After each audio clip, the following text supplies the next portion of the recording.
Hello dear students, आज basic maths में solve the following equation हम देखेंगे। क्वेश्चन इस हिसाब से दिया गया 7x minus 5 upon 2x is equal 3। ना अभी 2x डिवीजन फॉर्म में है तो इसको हम ट्रांसपोर्ट करेंगे। सो 7x minus 5 is equal 3 into 2x। Now 7x minus 5 is equal 3 to the 6 and x as it is, so 6x.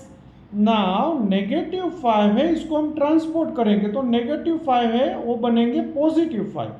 So 7x is equal 6x plus 5। Now students A positive 6 है, इसको यहाँ पे हम transport करेंगे तो negative 6x बनेंगे। So 7x minus 6x is equal 5।